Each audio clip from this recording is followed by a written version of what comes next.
ko ari amafaranga mubona narayariye bitababaje none se abantu bazakurikira ikiganiro bigeze bavuga ngo kanaka wo kuri yicano yari amafaranga y'abandi none se ubwo bafite kuko njye ntanababajije ndavuga se ko president ari umuntu mwakoranaga ibiganiro nyuma yuko amaze kubabwira ko nta nyamashara mugomba kujyaho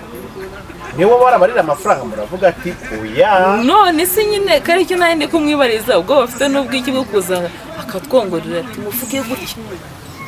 yababongoreye iki se wujya kubyara buriya kamba bwiza ukuri imana babakuye mu kibuga ntabwo tuzwi tugaragara abantu ngo pasiteri ngo nkinguriye kumara ibintu byararangiye iyo uvuze abakozi bana bose aho ngaho ushaka aho ugiye kunyica nabi cyangwa umuntu ngo yafuze rero ahantu byapfire rero byapfire muri baravuga gusa nkinguriye imodoka ninjire sha ntwaza bitabo ntwaza bibiliya niyo ngo utwaza bibiliya uraba utwaye iki ntutwaza ijambo ry'Imana nkandi ntawe ukikoza ibijyanye n'imodoka nafungura umurango ya kare wa ngoma ubwo ugasanga abantu bigize abantu bakomeye badasanzwe ariko yaguhaye rero yanyimye twe kurwana ngo duhangane mu bintu by'Imana ngiye cyo navuga mbabariye abantu arabazisabye n'abatazisabye icyo mbereyeho ubutabera bwanjye no kubabarira abantu mwiyunze ende Ezekiel arambwiye ngo Boaz yarantunguye atusigiye tuganira neza waciye uvuga ati byarantunguye ati kurya wenda ibintu bibaho pe tugacikwa ku buryo dufite nk'ibibazo wenda nk'urugero ufite urugo bakohereje amafaranga mwifitiye ikibazo mu rugo iwanyu urumva ntabwo uhita uvuga ngo amafaranga bohereje ngo nayo kwa Boaz mu kanyabahe uhita uyakemuza ibibazo ugiye ukavuga uti ibizawe nibishaka ibizabe nge nzanka umuti ese nimba wumva ko nta cyaha wishinza muri wowe kuki uvuga ngo mwicanye ngo na nibishaka ngo aramvuga nimba nibishaka mufitanye ibibazo muzagende mu bicoce ayo matiku yanyu muyadukuremo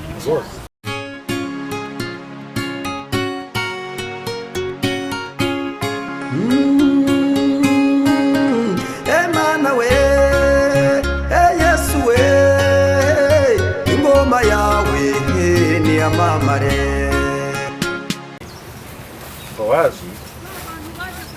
ori rwose atumye twemura ibyicaro kubera ko umwana n'umutware ntubizi umwana n'umutware atumye twemura ibyicaro ariko iki twicaje ahangaha n'ubundi cyo ntabwo kigize gihinduka ndifuza neza ko kubantu cyo gukora muri kino kiganiro baza kugira ngo bumve kubera ko ikiganiro umuryango cy'ubundi wakoze gatuma abantu bibaza byinshi byatumye nemera kubegera ndakana kugira byose reka tuganire shimiye Boaz ko yafashe yambara avuga ati reka hari nshaka gusobanura kugira ngo abantu bataza kubifata ukundi cyangwa se bamfate nk'umugamba cyangwa se nk'umuntu ushaka guteranya abantu cyangwa se gucomeka abantu abandi Boaz hari ikiganiro mwakoze ejo bundi na madamu cyo kujya gusaba imbabazi ikiganiro bavuze ngo cyasibwe n'ibindi bintu nk'ibyo ndashaka kumenya ibyaziriya mbabazi mwasabye by'umwihariko binagaruka ku kiganiro mwakoranye n'ikitarakozwe kuko hari ikiganiro abonye Justin yakoze hari aho madamu ari kubwira perezida ngo kutamata mu mutego ndashaka kugira ngo umenye nyirizina biranye Boaz karibu kandi nanone hano ni mu rwumve ko umeze neza utekanye amahoro y'Imana abane namwe kandi nimuhorane nshuti mwese mutukurikiye turabashimiye turababwiye ngo mwaramutse mwiriwe abandi muri aho n'umundi ni Boaz na Bereze abantu nujya uvuga Boaz na Bereze ukibagirwa Hori nge nzajya mitava mu kiganiro Hori rero impamvu mushyira ku ruhande buriya nta mwana mutoya bavuga hari igihe umuvuga asanga muvuze nabi yakoze kujyana oya umujye uzajya wipresenta ni Boaz na Bereze ubwo na Beura yitwa Beura Bereze Boaz Beura yitwa Beura ya washiri tumuze pafi ya merci ko tamwise Zaburira Zaburi reka ukamwita Beura oya yishaka igisekuru cyawe ujya ku mavuko okay washingiye siko bisobanura niko mwana yambwiye mfite wagiriya pafi no kubyakira gutyo mu byumvishe yego umeze neza neza cyane kuvuga ku kiganiro nabonye ejo bundi nisanga ndi ahantu ndi gusabwa ibisobanuro by'ibyo nakoze ariko nkomeza kumva madamu wawe hirya ikiganiro ariko ndagishaka nakibura avuga ati ntimuze kuntama mu mugozi nkomeze kuduta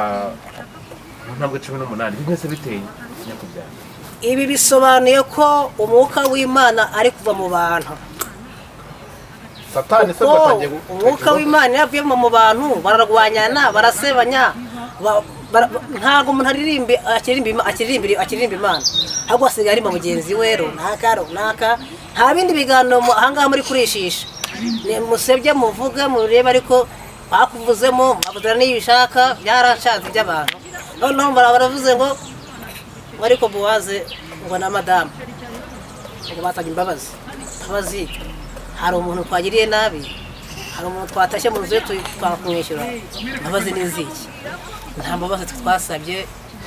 ahubwo twagiye kuganira ibiganiro aho tugiye kubiganiraho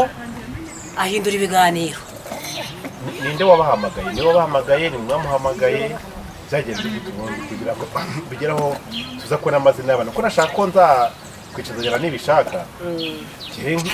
nisagara koza amakosa akazansaba imbabazi nanjye niba twaragiye gukora ikiganiro hari ibintu yakubwiye byo kuvuga ntabizi nisanga byaniranyije n'inshuti yanjye Zaburi nshya Plaisir ntababara cyane bikomeye akenshi umutware niwe utuma ku ntama ngo nanjye rero yashaka kugira ngo njye kumva urutamatama ndatumira cyangwa se nkanatumirwa biterwa n'icyabonetse. bishatse kuvuga wose n'icyitumva hari igihe ntumira cyangwa atumirwa ahare wari watumiwe wari watumiye wari witumye ubwo ndi mu marembo abiri nayo sinamenya nimba ari ijyanye mu cyangwa rijyanye oya nta kibazo shobati yaraduhamagaye so kigali cyangwa se mwaramuhamagaye mumusaba kubera ko n'ubundi ari umuryango rusanzwe tubana neza twanaganiraga aho paseti anytime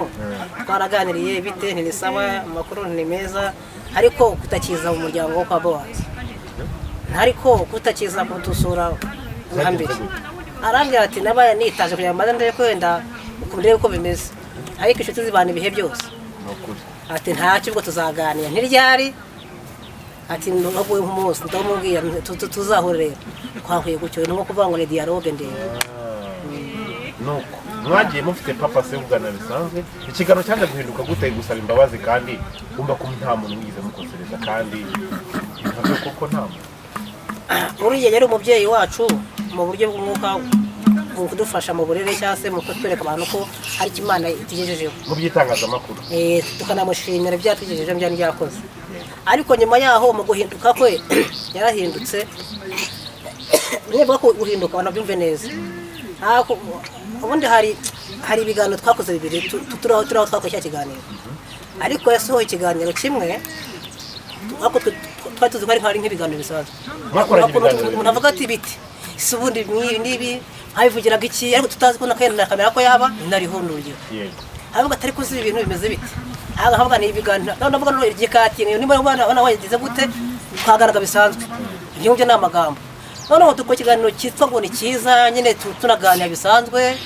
ariko n'ubundi ajya avuga ngo kurwa yakurwaza ubwo nyine nuko byagenze ndemba nagosohoye cya kintu cyakasa mutwe nuko nakibonye nanjye bavuga ngo yarampamagaye aranyushya nibishaka mbwira ibyo mvuga ariko muranyushya muri abana ubwo umwana papa wubatse ikintu cyamabaje ni nuko yavuze ngo Bowaze umuryango wa Bowaze uje gusaba imbabazi uyu tureba icyaha basaba imbabazi ukakibura ngo bavuze umuntu uzi icyo ni icyaha kuvuga uramvuga ndarya uramvuga ndanywa ndubatse rwo rwanjye uramvuga ze ngo inkoreheye yenda bazi kugira ngo yenda tubishyireho umucyo mu by'ukuri cyo kiganiro twakoranye nawe na nibishaka Theogene ni ibintu ni igisubizo kiraba cyoroshye cyane ni yego cyangwa oya kugira ngo bize koroha hari umuntu n'uyu n'umwe wigeze kubwiriza ibyo uvuga muri kiriya kiganiro twaganiriye abe isezerano twari kumwe abe nibishaka abe njyewe cyangwa se n'abandi twari twicaranye hariya simyigize muvuga Plaisir bamushimiye ko abafashije ariko muravuga ati ubufasha twakiriye bwaturutse ku makamera ntabwo twigize twakira wabutanze uzaza gutubwire twebwe abantu bavuga ko dufite ibi byagenze gutya na gutya barabizi byagenze gute kugira ngo bize guhindukamo inzigo ifite abacamanza baragwiriye ariko umucamanza yongera aturanye abacamanza bari ku murongo kuko abantu bari guca imanza zidahari none se umuntu nagana ikiganiro n'ibiganiro byose bigasa bikavangavangwa kuva nabaho n'abera nibwo bwa mbere Brezil akoze ikiganiro kitanyubaka byanancanze nanjye ubu ngubu arimo kuvuga ngo runaka ubone no kuvuga ngo ibyo abantu baganire ku muntu babyanarangiye cyangwa babivuzeho nta mpamvu rero gukora bakandi ku majwi yabonetse cyangwa voice note ariko madamu nawe ari hano mwibarize arakubwira byinshi nawe ibyo abona ndashaka kumenya ikintu cyatumye ngo bagiye kumuta mu kagozi yowe ariko arasa neza desi uyu mubyeyi Imana nk'umugisha ngo burya ngo gusa neza k'umugore ngo hari biri inyuma no gusa neza k'umugabo hari umugore biri inyuma bishatse kuvuga ngo muri gusenyera umugozi no kumva rwose neza umeze birakomeje kubera Imana Yesu ashimwe kunuvuga witonze n'ibyo nkunda gusa yes ku bantu badukurikiye rero bafite amatsiko kumenya kiri ku mutima wawe byabaye nyuma yuko mwagiye gusaba imbabazi yenda wowe ushobora kuba wemera ko mwazisabye ariyo abagabo tujya twihagararaho bashobora bati nta mbabazi twize dusaba ntazi kandi nk'uko mwabazisabye ubundi ruriya rugendo rwanyu ruhishe iki rurimo iki yenda mu buryo bisobanutse kugira ngo n'umuntu ukurikira nawe amenye ikijya mbere ikintu cyabaye cyo kuvuga ngo twagiye gusaba imbabazi ngo hari ikiganiro twakoze ngo nibishaka cyari iki rero twe twaravuze kugira ngo tworoshye ibibazo nimba muri cya kiganiro twakoze hari uwo twakomerekeje niko twabivuze atubabarire twavuze ngo nimba hari uwo twakoze kuko nyine nimba umuntu akubwiye ati ikiganiro mwakoze ni kibi ukavuga ngo nimba hari uwo nakomerekeje ambabarire niko twebwe twabivuze rero byo kuvuga ngo twagiye mu gusaba imbabazi nta cyambere cyo nta muntu twabwiye nabi nta muntu twashinjije ngo wakoze iki ese kubera iki afite ubwoba nimba nta cyaha yakora ubwo bafite n'ubwiki kandi wenda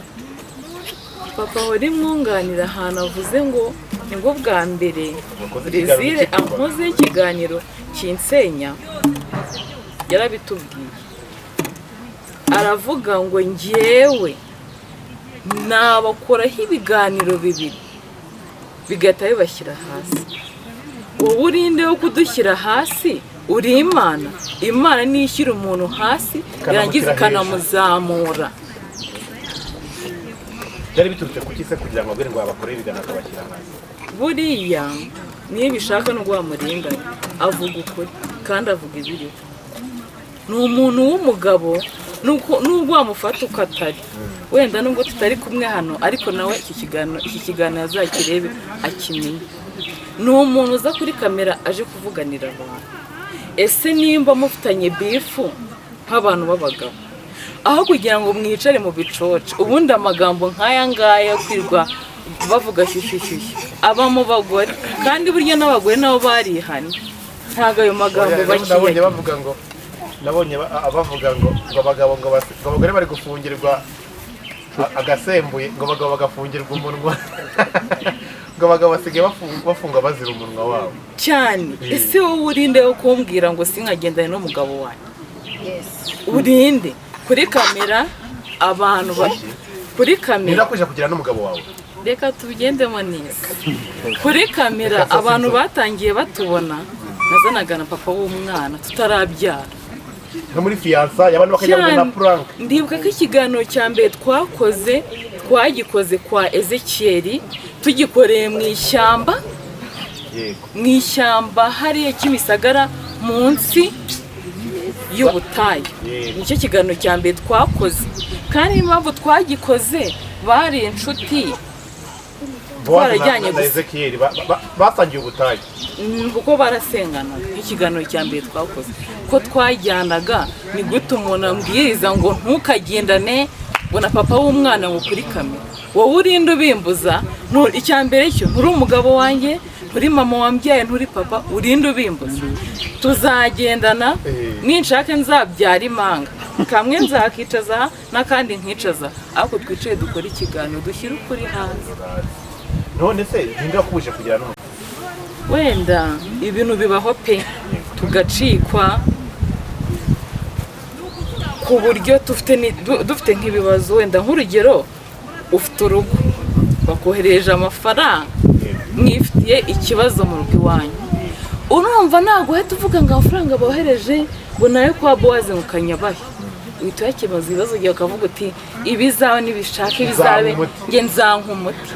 Ese nimba wumva ko nta cyaha wishinza muri wowe kuki uvuga ngo mwicanye ngo na nibishaka ngaramvuga nimba nibishaka mufitanye ibibazo muzagende mu bicoce ayo matiku yanyu muyadukuremo cyane rwose. kubera iki haraho n'ikiganiro mwakoranye ibiganiro ngo bibiri ariko ngo kimwe ngo yagishyiraho akiraho kiriya cy'imbabazi namwe izo mbabazi wumva ko muri kuzisobanura nuko impamvu iki kiganiro cya mbere atagishyizemo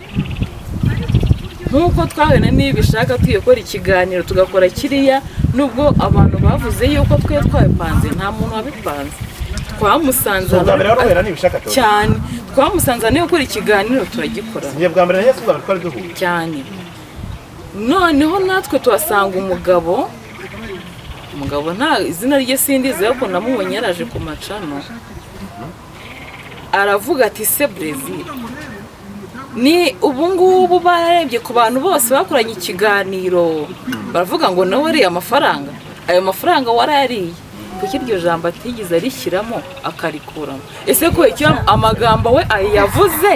atigeze ayashyiramo akagenda yakata kandi muzumve kiriya kiganiro wumva akajambo gato agahita byikupa agataza kubera icyo ibyo yavuze atigeze abishyiramo. Nuko nyine mugiye kwa Brezil hari umuhungu wari uhari witwa umupapa ntabwo umupapa buriya kandi nambisha mvuga ngo ni mushumba ubwo nyine ni mushumba ku giti cye ariko njye nawe nzi cyane ariko yaravuze ngo kuki bavuze ati mu bantu bose bakoranye ikiganiro kuki rero bari kuvuga wariye amafaranga nta wundi wayariye kandi koko ubwo bafite n'ubwiki nimba mva umutima we ntacyo umushinze afite ubuhe bwo niho papa hori yavuze ngo iyo uteye ibuye mu gihuru cyane ukibwejaguye ubwo nyine none nese abantu bose bafite cano ko nta wundi baduhamagaye tuvuga ati rwose amafaranga yanyu koko mubona nariye kuki nta wundi wabitubwiye kuki rero wabitubwiye arenganya abantu ndetse mukimara gutangira gukora ntihese babuza kujya kuyandi macano kugira ngo batabicira nyine ni hariya abantu bose babera injiji ntigute umuntu akubuza kujya ku yandi macano kandi hari ahandi wahereye yavuze kuko papa wari waramaze gusohora mwamuhaye ikiganiro muvuye mu murenge no gufata amashusho mu murenge ngo bamwe baranabujijwe kuyafata ubwo ntabwo mbizi ibyo hari abantu kubifata rwose ubwo niyo babujije ntabwo ari twebwe kuko na nyuma yaho se bigamba ati hari umurongo twafashe kandi nabyo byari byiza gufata umurongo cyane biba ari sawa akajagari kagashira akajagari kakanashira yenda harimo igihe mu by'ukuri aba n'abarinda ahubwo se kubera icyenda uwari kubarinda ari we ushobora kuba yabahungabanya none nyine w'ikibazo cyabayeho ni uko ibyo by'amafaranga byagiye hanze akagira ubwoba bwo kuza ngo twigeze akatubaza ati se mumbwije ukuri kuko ari amafaranga mubona narayariye none se abantu bazakurikira ikiganiro bigeze bavuga ngo kanaka wo kuri yicano yariye amafaranga y'abandi none se ubwo bwo bafite kuko njye ntanababajije ndavuga se ko Brezil ari umuntu mwakoranaga ibiganiro nyuma y'uko amaze kubabwira ko nta macano mugomba kujyaho niwe warabarira amafaranga muravuga ati oya none se nyine kari cyo nandi kumwibariza ubwo bafite n'ubwiki bwo kuza akatwongorera ati muvuge gutya yababongoreye iki se ugiye kubyara buriya kamba bwiza ukuri Imana iraje ishyiri ukuri ahagaragara abantu bita ngo ni abakozi b'Imana buriya ikintu cyitwa uburirimbyi no mu ijuru kizabaye uburirimbi cyane tuzaririmba ni gute umuntu yicara akaba ngo umudiyakoni niko nabyumvise kandi umudiyakoni bamugira bitewe n'amafaranga afite oya nkubwire n'amavuta reka nkubwire nta by'amavuta ngo uri umudiyakoni papa wari ni umudiyakoni si umuvugabutumwa se kuva kera cyane N'umuhanuzi. atari umudiyakoni nta modoka agira nta nzu agira mu gihe atarabigira Nta cyacumi. ntago azaba umudiyakoni nyine ni igihe agezemo kiri kumugira umudiyakoni buriya aramutse ashyize ibitutsi yavugiraga kuri kamera hanze zaburi cyahita ijya hasi avugira ututsi kuri niyo mpamvu ndi kukubwira ngo kubera icyo amagambo yatubwiraga hariya burya twakoze ikosa ryo kutarikodinga kubera icyo amagambo yatubwiraga y'ibitutsi ari gutuka abantu ntavuze atigeze ashyira abazize iki kandi twaramuvuze kiziriya nuza biriya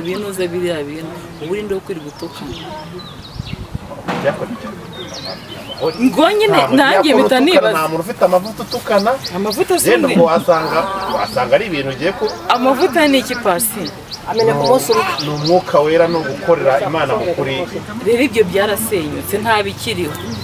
aya macano bitewe n'amafaranga ahari bariye mbere basaze mu bwonko ntibakivuga ibintu bizima ngo bashyireho ibintu bizima kuko ndatekereza na kiriya kiganiro yashyizeho cy'amatiku hari abatarabyishimiye we kubwo yumvaga nyine dushyize hanze avuga ati mbashyize hasi byaba birangira imana niyo itunga abantu banjye niyo itunga abantu nitunga abayo cyane none se kucyo uvuga ngo ngiye ngo bariya ngo batamfite ngo bapfa urinde se tubaho se ku bwawe ariko aho ni hantu imana ushobora yonyine kwitekerezaho itubeshejeho mama hori reka tugaruke kuri iyi ngingo urabona cya gihe mugira ibyago ya mpanuka ibaho yo guhisha ari mu bantu bihutiye kuza gukavaringa ndetse asa nkaho anarengejeho kure tukajya bajya abandi bari bavuye ku ruhande bishatse kuvuga ngo niyo umuntu wari ubafite ni buri kimwe cyose abarwanaho muvuye no kwa muganga na papa ahora agaruka niyo umuntu wababaye hafi cyane bivuga ntibyaba bifite ishingiro uragira ngo duhe ukuri kuri kiriya kintu kuko cyateye abantu urujijo banavuga ngo perezire ngo niwe ngo mwanabyaranye ngo n'ibiki byose ngo nawe n'impanuka zaturutse bagiye bavuga ngo nari umugabo n'igihabwa inini ibyo yakoze yarabikoze kandi buriya ibyiza iyo ubirengejeho ibibi bya byiza byose bibipfabusa yaradufashije pe mu gutangira mu murenge wacu tugera aho tubyara nyuma yaho byagenze bite yababwiye ko impamvu ari iyi nyine we ahita akubwira ati impamvu mbagira ngo amagambo y'abantu amagambo y'abantu azarangira ryari umuntu uze waza kuvuga heza hehe yaheze mu nda ya nyina njye mbisoma mu makomenti nyine papa we nubwo adakunda kubisoma njye ndabisoma nubwo nagira abanzi 99% umwe usigaye wenyine niwe uzaba umumaro ku buzima bwawe ndabizi ko na kino kiganiro nkoze barasara ngo noneho ngo washize isoni ntabwo ari ugushize isoni umuntu avuga ibintu bimubabaje njye biba byarandenze kuko njye ntabwo njya nkunda ibintu by'amatiku pe ni na kino kiganiro icyo nkoze cya mbere cy'amatiku ni nacyo mvuze nabi ibi ni amatiku turimo uzi impamvu umva impamvu bavuga ko ari amatiku ni uko naba ndi kuvuga ngo kanaka ngo yarambwiye kandi impamvu mbivuze njye nta muntu uzaza kunegekera iwanjye urinde wo kunegeka se ibyo umugabo wanjye azambwira nzabyumva zanabigenderaho ariko wowe hanze aho ugira ngo mbigendere unsenyera urugo ego ntabwo byavamo byarangoye kugira ngo nubake rero wowe wo kuntegeka imana y'umugisha w'abashyigikiye none se mu by'ukuri ngiye kubaza ibibazo birakomeye ariko tugomba kubiganiraho kubera ko njyewe sinjya nkunda gutinda mu mayira no kugira ngo tunajye tunarenzaho n'ibintu ufite umugabo w'umuhanga cyane nkunda ukuntu avuga ukuntu azimiza avugira mu migani nka Yesu ufite ukuntu Yesu ajyaga abwira abantu mu migani utabyumva ugasanga yasigaye rero muri iyi si ya none reka tubigenze gutya kugira ngo tubyoroshye mu by'ukuri kiriya kiganiro mwakoze urumva hari n'icyazimiye icyo cyazimiye na kino kugira ngo agishyireho twaricaye cyangwa se ikiganiro ko yatubwiye ko ari bugisohore saa 12 kiri hehe tubona saa 2 mu gitondo tubona undi munsi papa hora baramwandikiye abaramubwira se ikiganiro ngo hari ibintu ngo ndimo ngo ndaje ngo nyisohore ahubwo wenyine yari kubanza gukuramo bya bibi byose birimo twebwe ibyo twavuze ko abantu babyumvise neza yabajije kangahe muri kiriya kiganiro, nitwe twonyine twibajije tukanisubiza ko ibyo yatubazaga bitari yenda nko ku magambo yenda yagutunguye, urumva hari ukuntu ushobora kubivuga ati yenda Pasi yenda uko mubona hari ibintu wenda bitamuva mu kanwa cyangwa se ari binataza, ni iki kintu cyagutunguye yenda kuri uyu ngingo? none se wenda abakunzi bacu dusigaranye nabo simbizi niba bagihari. Turahari. Melissa ko twabanza kugiye gukora ikiganiro akabwira papa wari ngo nasenge, ninde wasenze muri kiriya kiganiro? Se ibintu utari mu mwuka wera amasengesho ajya imbere. Ubwo rero wabyisubiza kuko nyine umuntu yagiye hasi byararangiye, kuko nimba mfunguye cano hamenyereza abantu yuko hacaho iby'Imana ari ugufasha abana, aha mubafasha nabibonye, ari ukujya kureba bagiye mu murengera bakoze ubukwe, ejo hakabona haje ibintu by'amatiku n'amagambo ngo abantu ngo baramvuze. Ninde se wakuvuze? Ninde wakuvuze? Kandi nubwo abeshyira ngo abantu ngo muri komenti ngo barandika ku muryango wo kwa Baze ngo warangiritse ngo warapfuye ngo wicanye ngo nuriya mugabo nibishaka ni Satani, ko na Satani nawe afite abakunzi ba hano hanze. Nibishaka mu mwihorere ku giti cye ari kwirwanira n'ibibazo bye. Muramubaza iki? Mu bugenzuzi wasanze ikibazo icyo wabonye ushobora kuba cyaratumye uwari inshuti y'akadasohoka ya Perezida Nibishaka Theogene uyu munsi ashobora kuba ari we mwanzi we nyine niyo mpamvu natwe tugomba kuba banzi, kuko Perezida nta kwezi twashaga tutakoze ikiganiro kandi muvuga Imana tuvuga ibintu byiza, avuga uti rwose naje gusura abakunzi banyu, ariko kuva hashya reka ntabwo yagize kugaruka. None se ko ubundi kubajyaga bavuga ngo cyangwa byaba tuzahandi bajya banga umwana ngo niwe babivuga. Niyo mpamvu abantu bavugaga yuko wari ari uwa Brezil, uko yahoraga nyine mu rugo adukoresha ibiganiro. Kandi koko Pasi, iyo umuntu aguharaye afite ikiri kumwinjiriza kuri wowe, abonye gitangiye gukama yewe nyine ubu cyarakamye byarashize. Iyo bishize ahita agushyira hasi akakurwanya, kandi bino ntabwo ari byo bikwiriye abakristo. Ni ukuri kw'Imana. Wenda nk'umuntu w'umudiyakoni, nubwo abadiyakoni nyine mbamo n'ibyo bakora atari byiza, ntabwo bino bintu yakoresheje abakristo yego aho bicara. Mahori kuri kino kiganiro tuganira kanini, sibwo bwa mbere njye mvuze amagambo nyine, nuko ngiye ibintu mba mbona biba byandenze, kandi mfite umugabo ntiyabivuga, avugira mu migani nyine uwumva kumva. Kandi n'ikiganiro kirebwa n'umwana w'imyaka 20, iyo migani ntiyapfa kumenya ibyo ari. Iyo migenurano wapi ntago yabimenya. None se hari ikintu twavuzeho mu by'ukuri, hari icyo yabarabwiye ati muze kubivuga gutya kugira ngo bigende uko nyine we yashakaga ko tuvuga ku muntu muvuge gutya, Nibishaka Theogene muvuge Pasi, muvuge se Grace, muvuge mwebwe gutya. Ntabwo ngiye umuntu nzaya kuri kamera, kuko nunyobora nzabyibagirwa. Wendeka njye kuri kamera ikikurimo uba ari cyo utanga cyane. Wowe ufite kamera ugomba gukatinga ibyo ubona bitari byo. Rero nawe ibyo yarabikatinze kega dushyira hamwe. Kandi hari byinshi bibi yavuze. Mbega umugabo, ewe Imana izaguha ijuru. Ni ukuri kw'Imana warangiritse, ahubwo wowe wagasubiye kw'iriba kongera ugapfuka mugasenga, kuko mu mutwe sinzi ukuntu byagiye.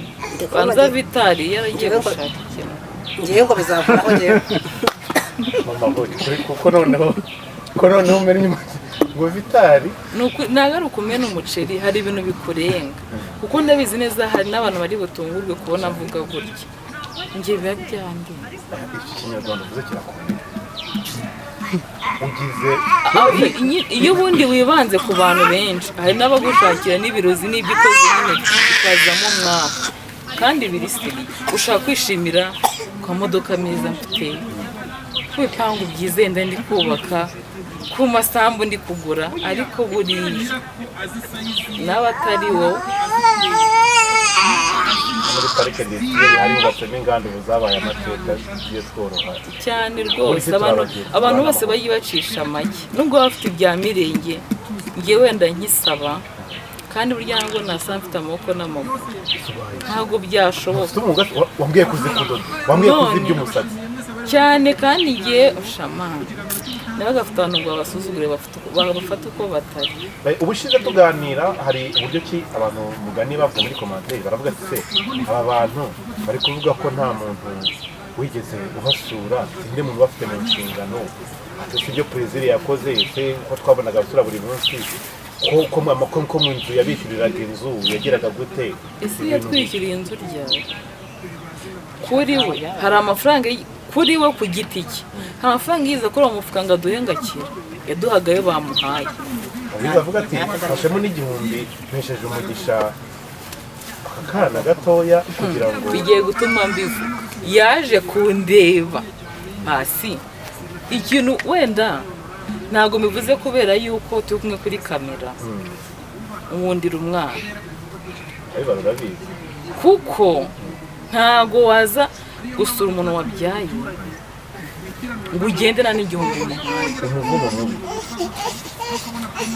si ukubivuga wenda ngo tuvuge ngo turi gusaba ngo umuntu yaratwiye oya ariko mu muco mu muco iyo uje gukora ikiganiro ahantu umuntu wabyaye si no mu kiganiro iyo ugiye gusura umuntu ufite umwana sawa ni gute rero umuntu azana kamera ye azi yuko ari bwindize nubwo harebwa n'abantu 10 ku kwezi barakubarira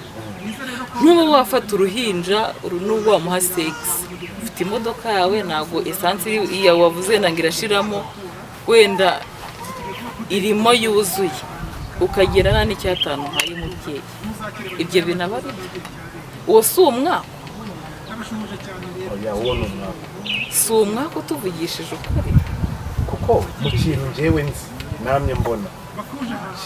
nese wenda si ugusaba si no kugaya iyo tuvugisha ukuri ko hari asanzwe aza kudusura kandi buriya icyo wamenyereje umwana iyo ukimwima ntabwo ngiye kwita papa yabikwita ati se ko hari asanzwe aza kudusura afite icyo azanye naho ngo kuza aje kudusura twarabyaye ntabwo twari tumugaye kandi nawe yarizanye azanywe n'ibyiza twari twungutse ukagendana n'igice cy'icumi umubyeyi wabyaye papa wari niwe muntu uderanje abantu ugiye utamereye umwana na sengisa niko yamubwiye terura umwana umugabo ya nzaba muterura rwose nzaba nzi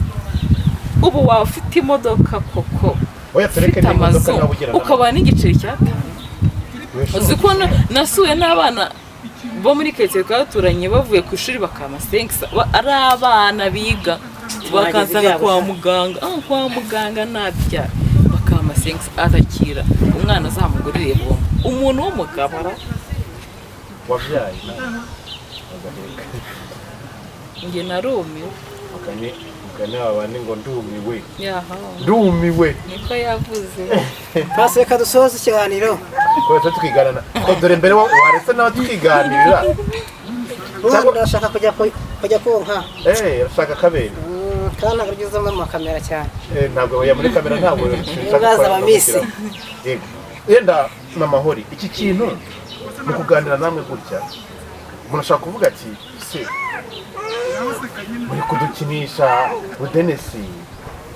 ejo twabonye hariya muri kuvuga bitandukanye hano mu ruvuguruje gutya urashaka kwibaza se ko tubona muri abantu basobanutse kuki mwashaka kutudundadunda budenesi ibyo nakakagera oya ntawe uvuga ngo kudunda abantu budenesi ubundi njye navuze yuko tuzagaruka kuri kamera kuko mfite umwana muto kandi abana bato bararushye kugira ngo uterure mwirukanka ariko njye nabonye ikiganiro kimeze kuri yari gusebya abantu abivuga uko bitari ntabwo ndi buryame sindi businzira amahoro wagira ejo navuye ku rusengero unaniwe ku buryo wowe umwana yambyukije naniwe bishoboka rambwira ati vuba tugenda numvisha ko ari ukugenda hano nza ntiruka bana ahangaho ndajyayo mbanze nshyira ibintu hasi ubundi niturize mu makosa yenda wakoze yenda n'ibindi bitandukanye uyu munsi wa none hari byinshi byiza cyane ushobora kuvuga ati byibuze nubwo byagenze uku wavuze ko hari byinshi cyane yakoze hari ubufasha bamutumye yazanye umuntu avuga ati hari nubwo yatumwe atasohoje nk'uko papa waravuga atari na message zindi mfite byanga byemera bwo nizo zirimo ariko iki kintu rino vuga butumwa rya hano kuri YouTube cyangwa se icyo abantu babona hano kuri YouTube zacu gisa nk'ikintu gitwikiriye hano abantu batazi ni nk'iki kintu babwira abantu badukurikiye yenda babona uyu muntu kuko abantu bamushyigikira mukomera amashyi ni umutagatifu ukurira bamuvuma ni ikivume wowe n'iki kintu bino bintu byakoretse wabwira n'abantu yenda badukurikiye kugira ngo yenda ikintu cyose kumana ibi bintu rero byo ku ma YouTube byajemo amanyanga bizamo uburyarya bizamo amategeko abantu bo hanze abakozi b'Imana bagiraga ubuntu pe ubuntu ku buryo nta muntu wagiraga ikibazo ngo bamuterera ariko bitewe n'amanyanga n'amatiku yajeho byarapfuye irondo ryariva ayo bariye nyine barayariye nkahaye ubu ngubu barekane nese barayaka nde kandi bazanamo amanyanga ni gute kuri kamera zaza abantu 2 3 bavuga ati kanaka yandiriye amafaranga uwo muntu uhazongera utanga amafaranga ko nubwo bazavuga umuntu bamukase ugutwi rwose mu muteranire reka abantu basi bo mu Rwanda ko boheza bakayirira katubyibone twitakaje icyizere twebwe no we butumwa yenda wagenera inshuti y'umuryango Priscille nyuma y'ibyo byose ntambara hari ikintu wenda wamubwira ati nyuma y'ibyo byose ariko hari icyo numva cyangwa se ari cyo ubona ko byagenda bijyanye n'inshingano tubwiranye oya Priscille nta muntu umwanga pe ahubwo we niwe ubuse nabaye wiyangisha abantu uko nta muntu w'umugabo yijya mu matiku uko ndakeka kandi n'amakamera ntavuze mbere ajyaga agira amatiku bayavuyemo basigaye bashyiraho iby'Imana rero nawe niyisubireho wengera akore ibyo yakoraga mbere ku bantu kandi no kuri cano yashyireho ibintu bizima n'iby'amateka byihoreye murakoze Imana igumugisha cyane fasha papa w'uru mwana kugira ngo nawe tubone uko dusubukura nawe haleluya abaguhi karame karindwi ngo nyo gusubira abaguhi ibyo zero ni byiza cyane amen abaho guhirirwa ntabwo habaho kuzinduka guhinga guhinga isuka guhinga guhinga gutabira hiwe n'amapateri kaya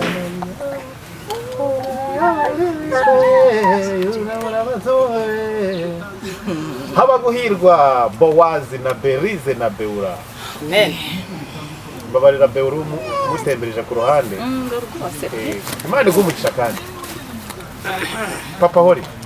karame karindwi bunde wicaye gutya wakiza akaguru ku kandi bitavuga ati yitwa Imana ariko urasa neza Berize reka najya ko wakize rega urasa nk'uboki kuko umwami Imana izantabara niyo gituma ntabwo komera rero Imana igumugisha tugize dutya mu kiganiro hari icyo mama Hori avuze gikomeye cyane ku bijyanye n'ikiganiro mwakoze ejo bundi kigaseka yenda wari ko ndakunze ukuntu ukira n'umwana utera utw'inyuma buriya ndashaka ko uzaza kwigisha abana ndashaka ikiganiro tuzakorana gukurikiraho ndashaka ko uzigisha abagabo ukuntu bagomba kurera abana ahubwo wabura utabonye nabwo namuhetse ukuntu muheka bikambera njya mbibona rwose ariko wamwemereye ifi ejo bundi watanze inkoko ya mama Hori ariko ngo ifi ya Hori iri mu nzira Imana impa amafanta nubwo ndimo nayitaha yatangiye kurya mwemerera ifi ariko ifi sindayibona ariko ndaza kwishakisha Imana ifite inzira nyinshi okay kira kiganiro mwakoze cyasibwe na kira mwakoze cyagiye ngo gikatwamo amagambo ngo amwe namwe kugira ngo yenda bumvikanishemo ko Pasi ari mubi siko ndarengana nko kabyara wese ndabikerwa haruhare suko ndi umwere ariko kira kiganiro twakoranye ni haruhare rw'amagambo cyangwa se urugize amagambo ngo dukore kuri aba bantu Bowazi arahari ibyo nawe utangiye sibyo ya nibyo kwishyira mu kibazo ngo Pasi ya kubera ko nabonye natumvise ariko mba ibintu byagiye bikatwamo n'abakuvuzemo harya warije umuntu waje kubatora mu rugo okay tujye kuvuga ngo nibishaka yatabaho umwandiko nk'umuntu sekibi woshya abantu guverinoma bashaka tukubereka ikintu ko the next episode tugende mu misozi tubabwire maze nabo bakizwe be kujya mu muriro. Umva rero aho ngaho ndabona ingona imbere yanjye, nimba ari igihe bwarye nimba iza kurya ariko ndabona ingona, ariko urwo bacukuriye Yosefu ntabwo igeze rushyingurwamo. Haleluya rero. Amen. Rero abantu bateguye ingona zo kurya abandi, ariko zizajya n'ubundi bajya kuribwa nazo. Ikintu mvuze aho ngaho uracyumva neza? Abakabaye abakozi b'Imana bashatse ingona zirya abakozi b'Imana ubu harabitiye iryo zina Prito, ariko abafite uwo mwuka wera w'Imana honete babakuye mu kibuga ntabwo tuzwi tugaragara. Abantu muri pasiteri ngo nkinguriye kumara ibintu byararangiye. Iyo uvuze abakozi b'Imana bose aho ngaho ugisanga ugiye kunyica nabi cyangwa umuntu ngo yafuze, dore ahantu byapfire rero byapfire muri baravuga gusa. Nkinguriye imodoka ninjire sha ntwaza bitabo ntwaza Bibiliya, niba ngutwaza Bibiliya uraba utwaye iki? Ntutwaza ijambo ry'Imana nkandi ntawe ukikoza ibijyanye n'imodoka nafungura umurango ya kare wangoma. Ubuze ugasanga abantu bigize abantu bakomeye badasanzwe, ariko yaguhaye rero yanyimye twe kurwana ngo duhangane mu bintu by'Imana. Ngiye ikintu navuga mbabariye abantu arabazisabye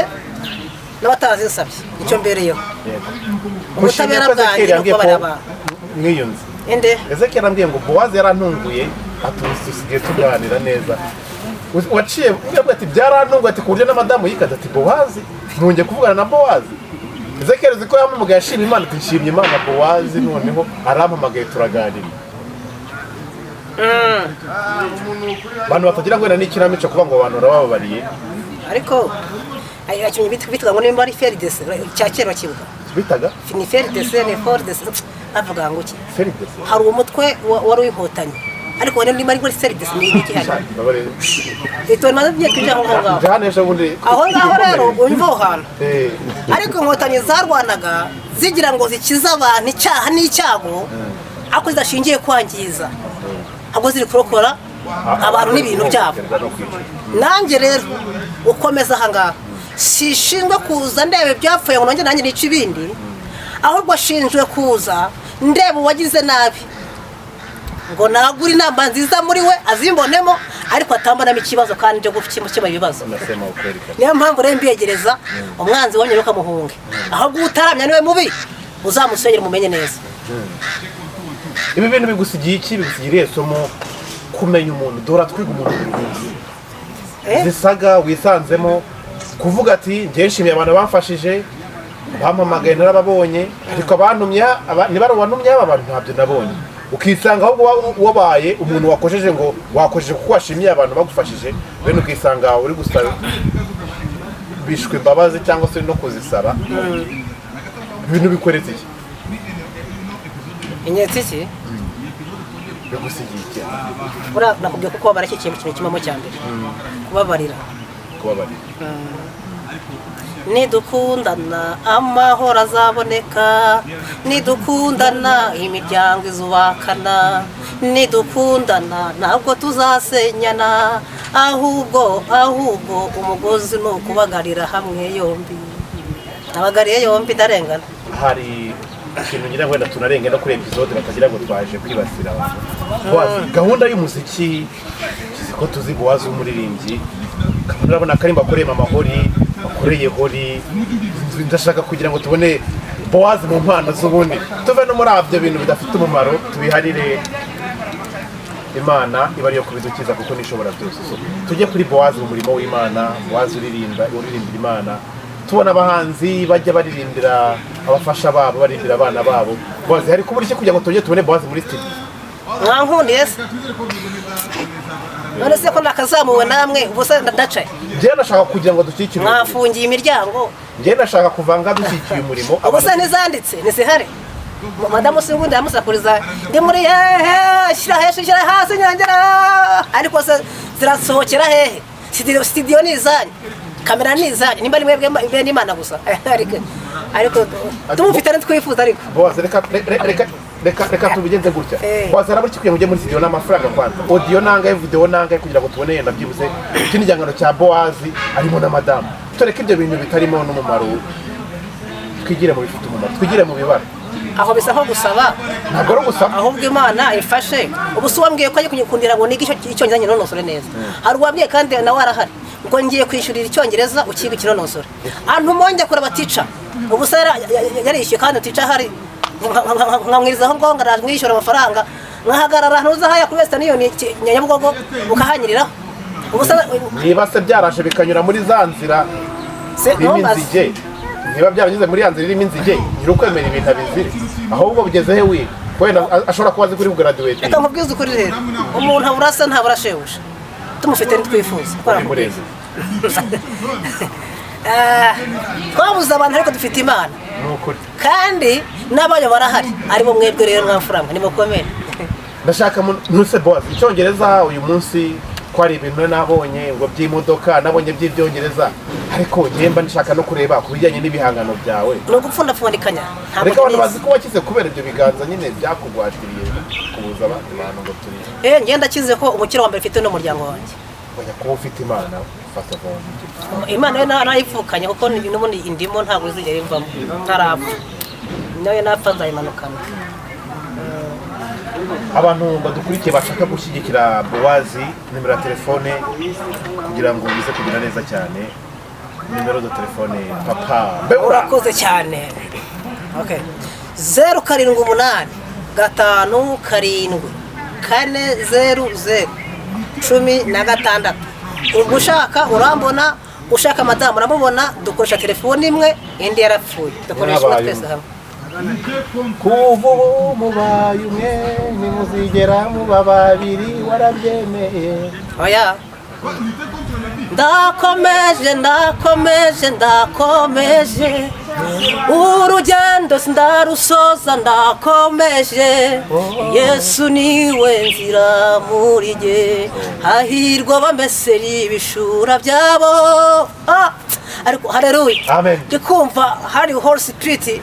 mine to me ayiwe haleluya Imana ihabwe icyubahiro murakoze cyane rero ndabakunda Boaz reka turagushimiye cyane abantu baradukurikiye rero turabashimiye cyane dushimiye Mama Hori ariko urabona ukuntu uririmbye hora agahindukira kuri kwa mungongera uririmbe gatoya turebe muri ongera ndirimbe ndirimbe ndirimo gatoya uzi ukuntu hora hisa yindukira nta kibazo reka bakuvuga bavuge bafite igihe nibizavugwa niwabyumva uzaceceke kuko Imana yakuvuzeho bataravuga kandi ikindi yakumenye ukiri urusoro yaherekeje Gideyoni mu ntambara yambukije Abisiraheli inyanja itukura ibakiza amaboko akomeye ya Faraho ntugire ubwoba